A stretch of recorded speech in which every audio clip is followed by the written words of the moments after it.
Good morning students, कैसे हैं आप सब? अच्छे हैं? अपना ध्यान रख रहे हैं आप घर पे? Very good. तो बच्चों, आज हम पढ़ेंगे हिंदी व्याकरण पाठ 15 काल। काल हम किसे कहेंगे?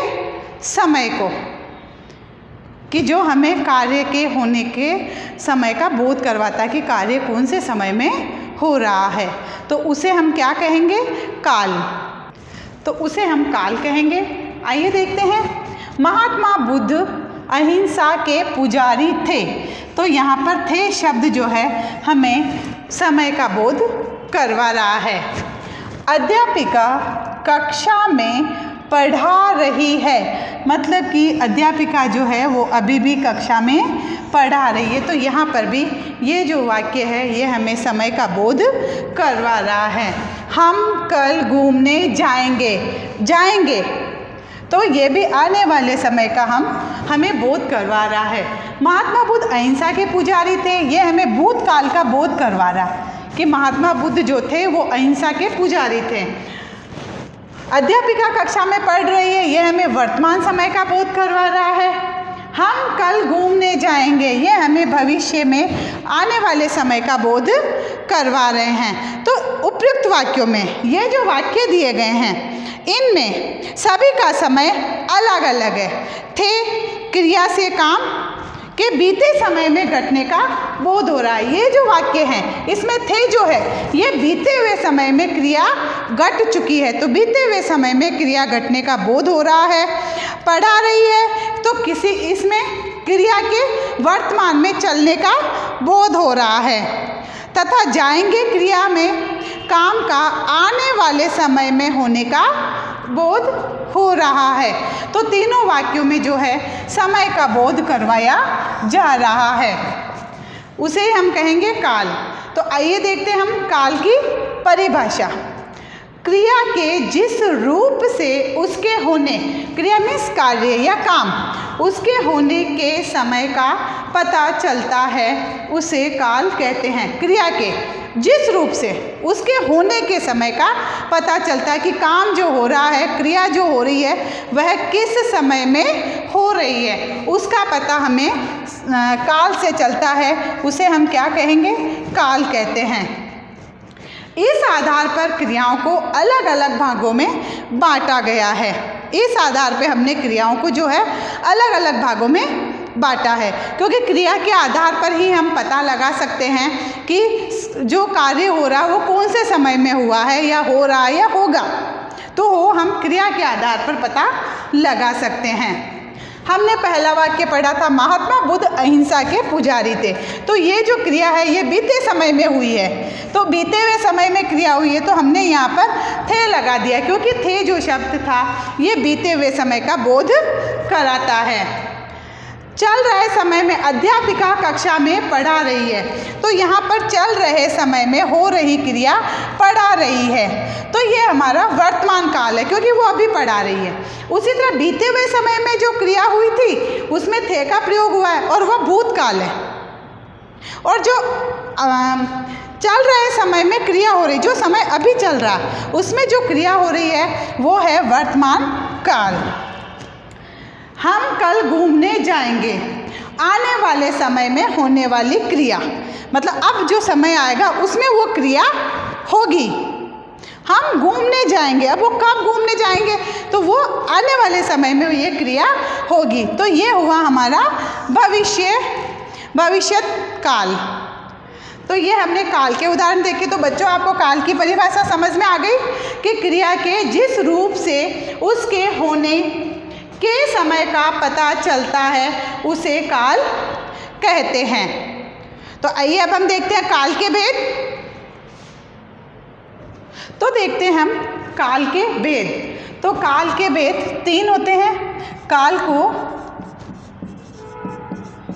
3 भागों में बांटा गया है।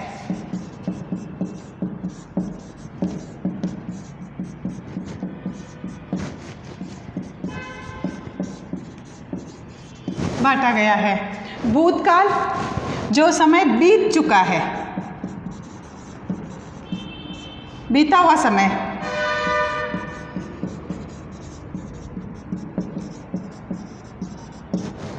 वर्तमान काल, जो समय चल रहा है।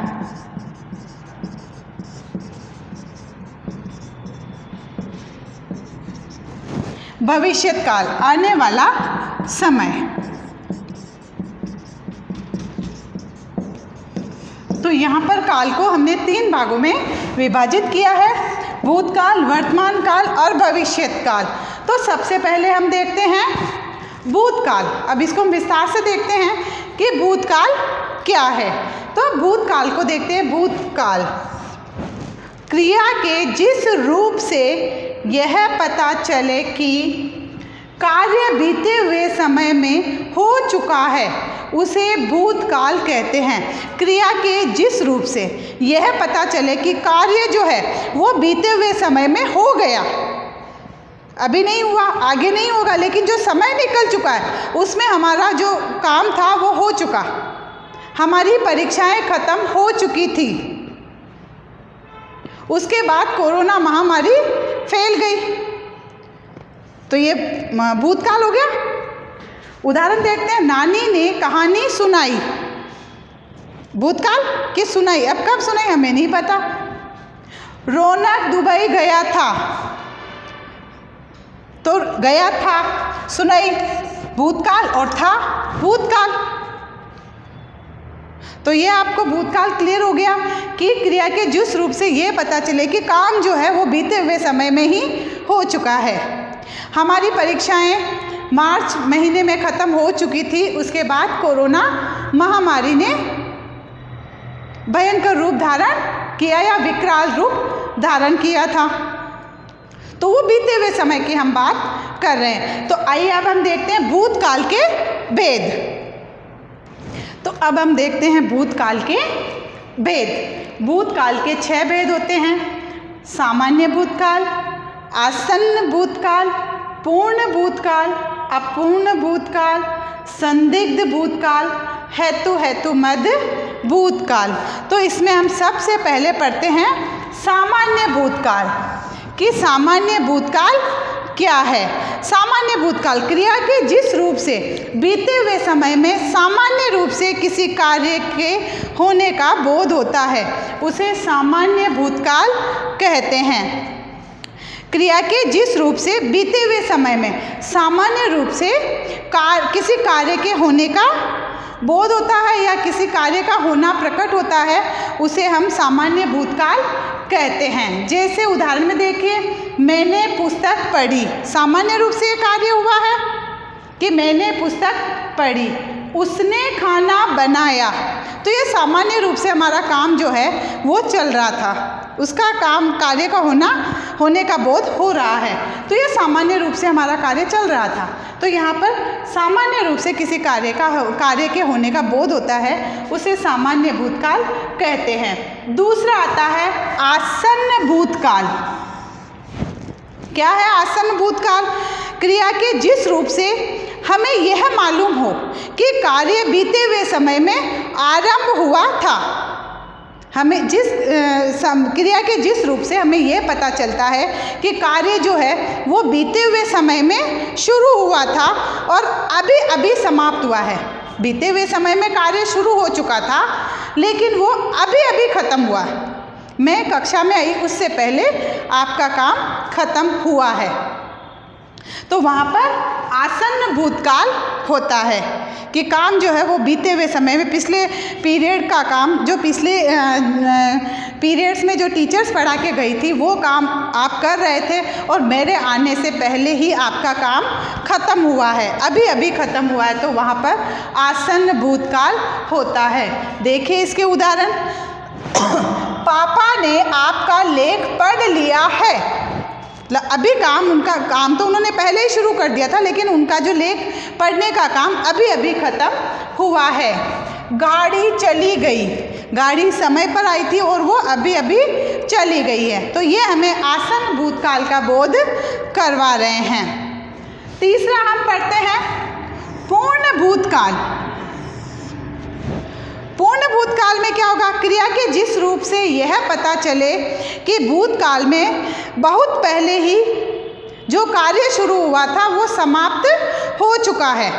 क्रिया के जिस रूप से यह पता चले कि कार्य भूतकाल में बहुत पहले ही समाप्त हो चुका था, वहाँ पूर्ण भूतकाल है। हमें नाम से ही पता चल रहा है कि पूर्ण भूतकाल कि कार्य जो है वो बीते हुए समय में ही हमारा खत्म हो चुका है। राम कल दिल्ली गया था, वह दिल्ली जा चुका है। और मैं खाना खा चुका था, तो हमारा काम जो है वो कभी का ख़त्म हो गया है। तो यहाँ पर होगा पूर्ण भूतकाल। चौथा हम पढ़ते हैं अपूर्ण भूतकाल। अपूर्ण, अधूरा, नाम से हमें पता चल रहा है। तो क्रिया के जिस रूप से यह पता चले कि कार्य जो है वो भूतकाल में प्रारंभ हो चुका था, बीते हुए समय में हमारा काम तो शुरू हो गया था, लेकिन किंतु वह अभी भी पूरा नहीं हुआ है, तो वहाँ पर अपूर्ण भूतकाल होता है कि कार्य जो है वो हमारा बीते हुए समय में शुरू हो चुका था, लेकिन अभी भी हमारा काम खत्म नहीं हुआ, वो चल रहा है, तो वहाँ पर होगा अपूर्ण भूतकाल। बुआ लंदन से आ रही थी, तो वो काम अभी तक वो आई नहीं है, सिर्फ आ रही थी। उदाहरण से हमें पता चला ना, बुआ लंदन से आ रही थी। अब कब आ रही थी हमें नहीं पता, काम पूरा नहीं हुआ, वो अभी तक आई नहीं है, आ रही थी। मैं दवाई खरीद रहा था, जब कोई काम हुआ उस वक्त मैं दवाई खरीद रहा था, तो उसका भी काम अभी तक पूरा नहीं हुआ है। उसी तरह से हम देखेंगे चाचा जी घूमने जा रहे थे, तो ये किसका बोध करवा रहे हैं हमें? अपूर्ण भूतकाल का ये उदाहरण जो है बोध करवा रहे हैं। पांचवा आता हमारा संदिग्ध भूतकाल। नाम से ही हमें पता चलता है कि जिस पर हमें संदेह होता है, शंका होती है, संदिग्ध, जिसमें हमें संदेह या शंका होती है। क्रिया के जिस रूप से कार्य के भूतकाल में करने या पूरा होने पर संदेह प्रकट किया जाता है।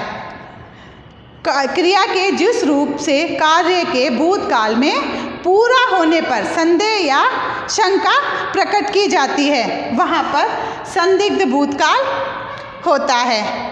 तो ये हुआ हमारा संदिग्ध भूतकाल। देखते हैं इसके उदाहरण। हलवाई ने हलवा बना लिया होगा। संदेह हो गया कि हलवाई ने हलवा बना लिया होगा। अब हम कंफर्म भी नहीं कह रहे हैं कि उसने बना लिया था, हम शंका के आधार पर कह रहे हैं कि शायद उसने बना लिया होगा। शादी संपन्न हो चुकी होगी, तो ये भी संदिग्ध हो गया वाक्य। तो उदाहरण से ही हमें पता चल रहा है कि यहाँ पर संदेह प्रकट हो रहा है। छठा आता हमारे पास हेतु हेतु मद भूतकाल। छठा कौन सा है? हेतु हेतु मद भूतकाल। तो इसमें क्या है? क्रिया के जिस रूप से यह पता चले कि कार्य भूतकाल में हो सकता था, परंतु किसी अन्य कार्य के न होने के कारण वह कार्य नहीं हुआ। क्रिया के जिस रूप से यह पता चले कि कोई कार्य भूतकाल में हो सकता था, परंतु किसी अन्य कार्य के न होने के कारण, किसी दूसरे कार्य के न होने के कारण वह कार्य पूरा नहीं हो सका, वहाँ पर हेतु हेतु मद भूतकाल होता है कि हमारा कार्य भूतकाल में पूरा हो सकता था, लेकिन किसी अन्य कार्य के न होने के कारण हमारा जो काम है वो नहीं हुआ है। देखते उदाहरण में, यदि सर्दी पड़ती तो गर्म कपड़े बिक जाते। अब हमारा कार्य कब होता? ये हमारा काम जो यदि सर्दी पड़ती तो, ये भूतकाल का काम है कि पड़ती तो हमारे गर्म कपड़े बिक जाते। यदि सर्दी पड़ती तो कपड़े बिक जाते। अब सर्दी ही नहीं पड़ी तो कपड़े बिके ही नहीं। तो ये कार्य जो बिकने का कार्य है ये हमारा पूरा हो सकता था, लेकिन कब? सर्दी पड़ने पर। लेकिन सर्दी पड़ी ही नहीं है। दूसरा उदाहरण, यदि तुम पढ़ते तो अच्छे नंबर आते। अब अच्छे नंबर कब आते? कि जब तुम पढ़ाई करते, लेकिन जब तुमने पढ़ाई ही नहीं करी तो अच्छे नंबर तुम्हारे कहाँ से आएंगे? तो यहाँ पर हुआ आपका हेतु हेतु मद भूतकाल।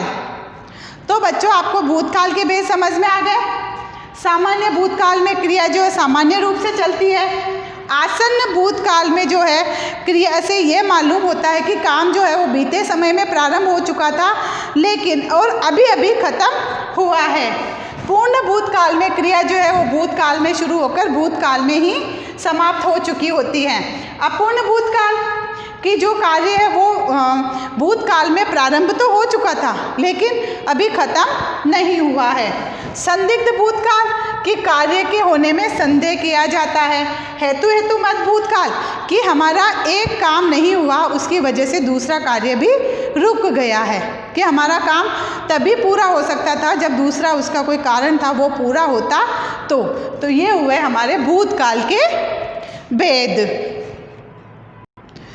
तो भूतकाल के बाद अब हम देखते हैं वर्तमान काल कि वर्तमान काल क्या है। वर्तमान काल जो हमारा वर्तमान समय में जो कार्य चल रहा है उसी का बोध करवाते हैं। जैसे मैं अभी आपको पढ़ा रही हूँ तो ये हमारा वर्तमान समय चल रहा है। और आपने जो अगली पीरियड में जो पढ़ा, पीरियड्स में जो पढ़ा, अगले लेक्चर में जो पढ़ा था वो समय बीत चुका है। वर्तमान में जो टाइम चल रहा है जिसमें आप जो पढ़ रहे हैं यह आपका वर्तमान समय है। तो वर्तमान काल, वर्तमान क्रिया के जिस रूप से किसी काम का चल रहे समय में होना प्रकट हो उसे वर्तमान काल कहते हैं। क्रिया के जिस रूप से किसी काम का चल रहे समय में, जो समय अभी चल रहा है कि चल रहे समय में जिस काम का होना प्रकट होता है उसे वर्तमान काल कहते हैं। देखते हैं इसके उदाहरण। जैसे दादाजी बोले जा रहे हैं, मतलब उनकी जो क्रिया है वो चल रही है कि दादाजी बोले जा रहे हैं। तो ये वर्तमान समय जो वर्तमान काल का बोध करवा रहे हैं कि बोले जा रहे हैं दादाजी। मैं प्रतिदिन गुरुद्वारे जाता हूँ, ये रोज का काम है तो वर्तमान समय में भी वह गुरुद्वारे जा रहा है। तो जाता हूँ कि जो भी क्रिया के जिस रूप से काम के चल रहे होने का, वर्तमान समय में चल रहे होने का बोध होता है। तो क्रिया से ही हमें पता चलता है कि काम जो है वो किस समय में हो रहा है। तो यहाँ पर जो क्रियाएं हैं ये हमें वर्तमान समय का बोध करवा रही हैं। वर्तमान काल के भेद, वर्तमान काल के 3 भेद हैं।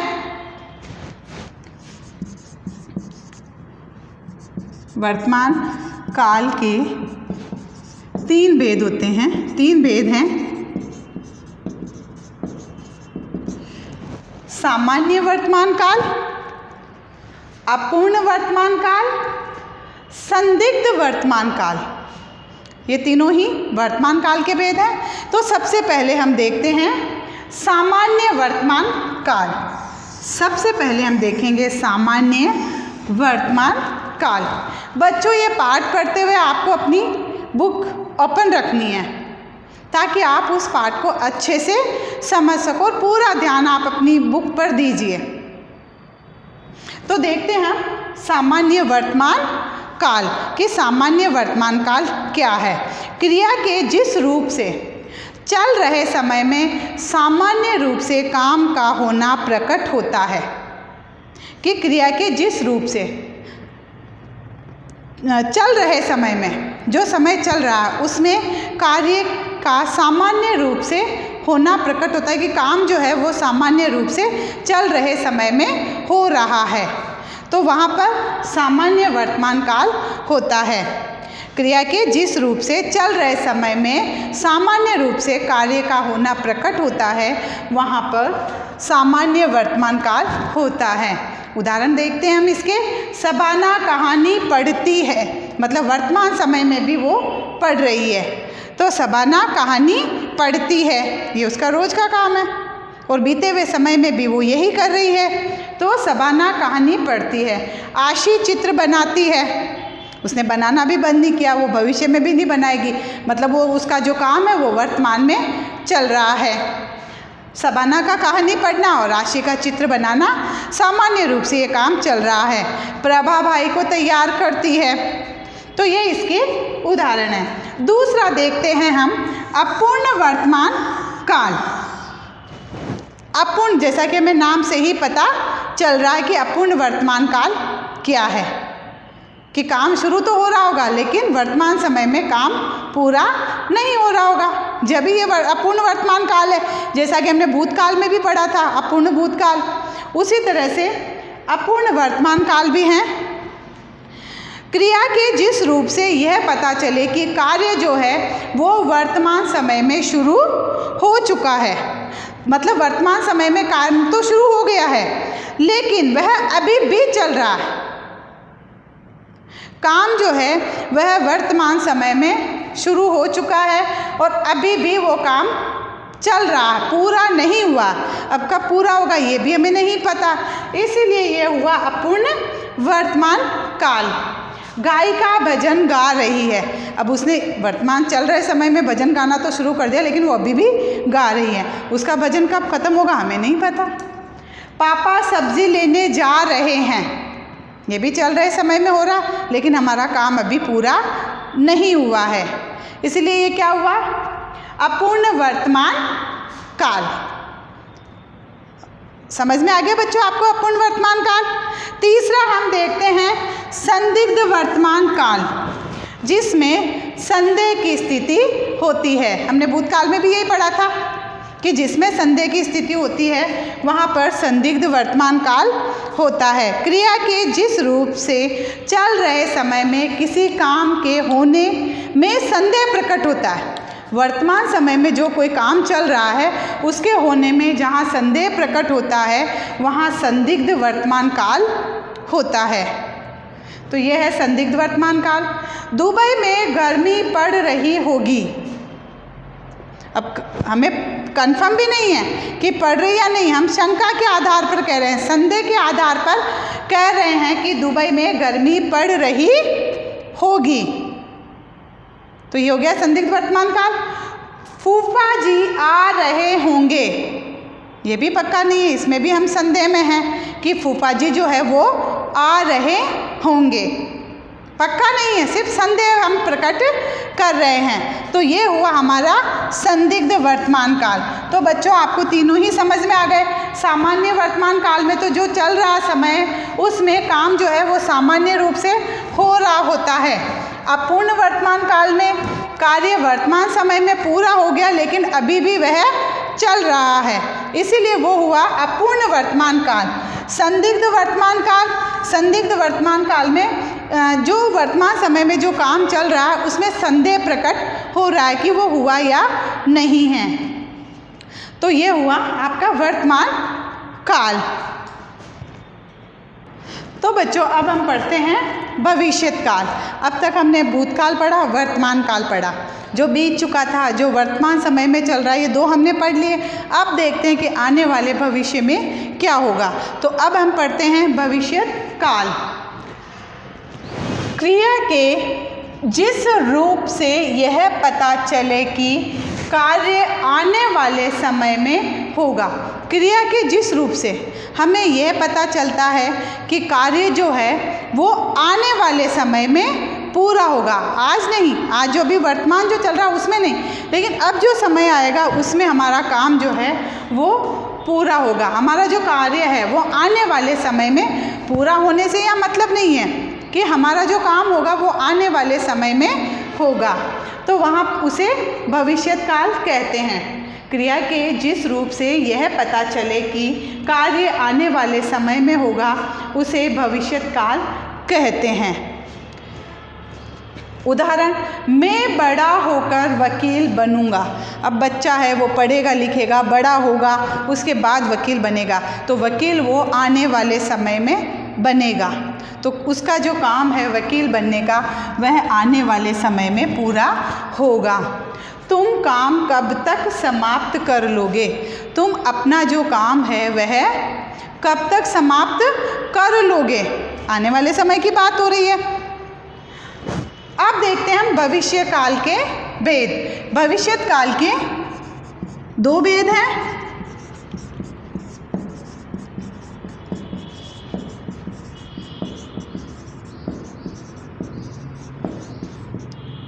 दो भेद हैं, वो कौन कौन से? पहला सामान्य भविष्यत काल, दूसरा संभाव्य भविष्यत काल। तो सबसे पहले हम पढ़ते हैं सामान्य भविष्यत काल कि सामान्य भविष्यत काल क्या है। क्रिया के जिस रूप से यह ज्ञात हो कि कार्य आने वाले समय में होगा या किया जाएगा। सामान्य भविष्यत काल में क्या पता चलता है कि क्रिया के जिस रूप से हमें ये पता चलता है कि कार्य जो है वो आने वाले समय में पूरा होगा या आने वाले समय में किया जाएगा, वहाँ पर सामान्य भविष्यत काल होता है। उदाहरण में देखते हैं, मैं परीक्षा में प्रथम आऊँगा। अब परीक्षा होगी जब वो प्रथम आएगा, तो ये काम जो है उसके प्रथम आने का जो काम है ये आने वाले समय में पूरा होगा। भैया पढ़ने विदेश जाएगा। भैया जो है वो विदेश पढ़ने के लिए जाएगा। अब वो कब जाएगा हमें नहीं पता, लेकिन आने वाले समय में भैया जो है वो विदेश जाएगा। दूसरा हम पढ़ते हैं संभाव्य भविष्यत काल। जैसा कि हमें नाम से ही पता चल रहा है, जहाँ पर सिर्फ संभावना होती है। क्रिया के जिस रूप से भविष्यत काल में कार्य के होने में संदेह या संभावना होती है कि कार्य होगा या नहीं, उसमें या तो संदेह होता है या कार्य के होने की संभावना होती है, वहाँ संभाव्य भविष्यत काल होता है। शायद आज वर्षा हो, यहाँ संभावना है, हम संदेह भी प्रकट नहीं किया, लेकिन संभावना है कि शायद आज बरसात होगी, शायद आज बारिश हो, शायद इस साल बहन की शादी कर दें। तो दोनों उदाहरण में हमने देखा कि सिर्फ यहाँ पर संभावना प्रकट की जा रही है। तो ये हुआ संभाव्य भविष्यत काल। तो बच्चों आपको काल जो पाठ है वो अच्छे से समझ में आ गया। सबसे पहले हमने पढ़ा भूतकाल। भूतकाल के हमने 6 भेद पढ़े हैं। कौन कौन से थे बच्चों? सामान्य भूतकाल, आसन्न भूतकाल, पूर्ण भूतकाल, 6 भेद थे ना। अपूर्ण भूतकाल, संदिग्ध भूतकाल और हेतु मद भूतकाल। दूसरा हमने पढ़ा वर्तमान काल। वर्तमान काल के हमने 3 भेद पढ़े। 3 भेद पढ़े हमने वर्तमान काल के। कौन कौन से थे बच्चों? सामान्य वर्तमान काल, अपूर्ण वर्तमान काल और संदिग्ध वर्तमान काल। तीसरा हमने पढ़ा भविष्यत काल। भविष्यत काल के हमने 2 भेद पढ़े हैं, सामान्य भविष्यत काल और संभाव्य भविष्यत काल। तो आपको अच्छे से ये समझ में आ गए होंगे। तो बच्चों वीडियो देखने के साथ साथ आपको बुक की भी रीडिंग करनी है। बुक खोलकर आपको ये वीडियो वॉच करना है, देखना है। आइए अब हम देखते हैं इसके प्रश्न उत्तर। दिए गए अनुच्छेद को पढ़कर वर्तमान काल में बदलकर लिखिए। जो ये अनुच्छेद हमें दिया गया था उसे आपको वर्तमान काल में बदलना है। तो सबसे पहले आप निकालिए पेज नंबर 142, उसका क्वेश्चन नंबर 1। मैं एक ही क्वेश्चन आपको सॉल्व करवा रही हूँ, बाकी प्रश्न उत्तर का आपको PDF में भेज दूँगी। तो हम पहले ये देख लेते हैं, एक बार हम पहले ये पैराग्राफ पढ़ लें। ज़िला बनारस में बीरा नाम का एक गांव था। वहाँ एक वृद्ध संतानहीन बुढ़िया रहती थी जिसका नाम बुनगी था। उसके पास 1 इंच भी जमीन नहीं थी और न रहने का घर ही था। उसके जीवन का सहारा केवल एक भाड़ था। गांव के लोग प्राय एक समय चबेना या सत्तू खाकर पेट भरते थे, इसलिए भुगनी के भाड़ पर नित्य भीड़ लगी रहती थी। वह जो कुछ भुनाई पाती वही भून या पीस कर खा लेती थी और झोपड़ी के एक कोने में पड़ी रहती थी। तो बच्चों ये जो हमने अभी पैराग्राफ पढ़ा है ये पूरा पैराग्राफ भूतकाल में है। हम चाहें तो इसको वर्तमान काल या भविष्य काल में बदल सकते हैं। तो हम इस पैराग्राफ को वर्तमान काल में बदलते हैं। तो आप ध्यान से सुनिएगा। जिला बनारस में बीरा नाम का एक गांव है। वहाँ एक वृद्ध संतानहीन बुढ़िया रहती हैं जिसका नाम बुनगी है।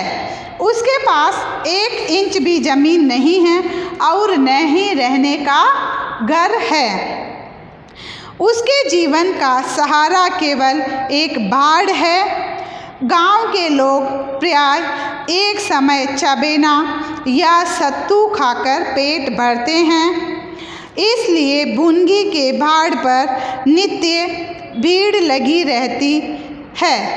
वह जो कुछ बुनाई पाती वहीं बुन या पीस कर खा लेती है और झोंपड़ी के कोने में पड़ी रहती है।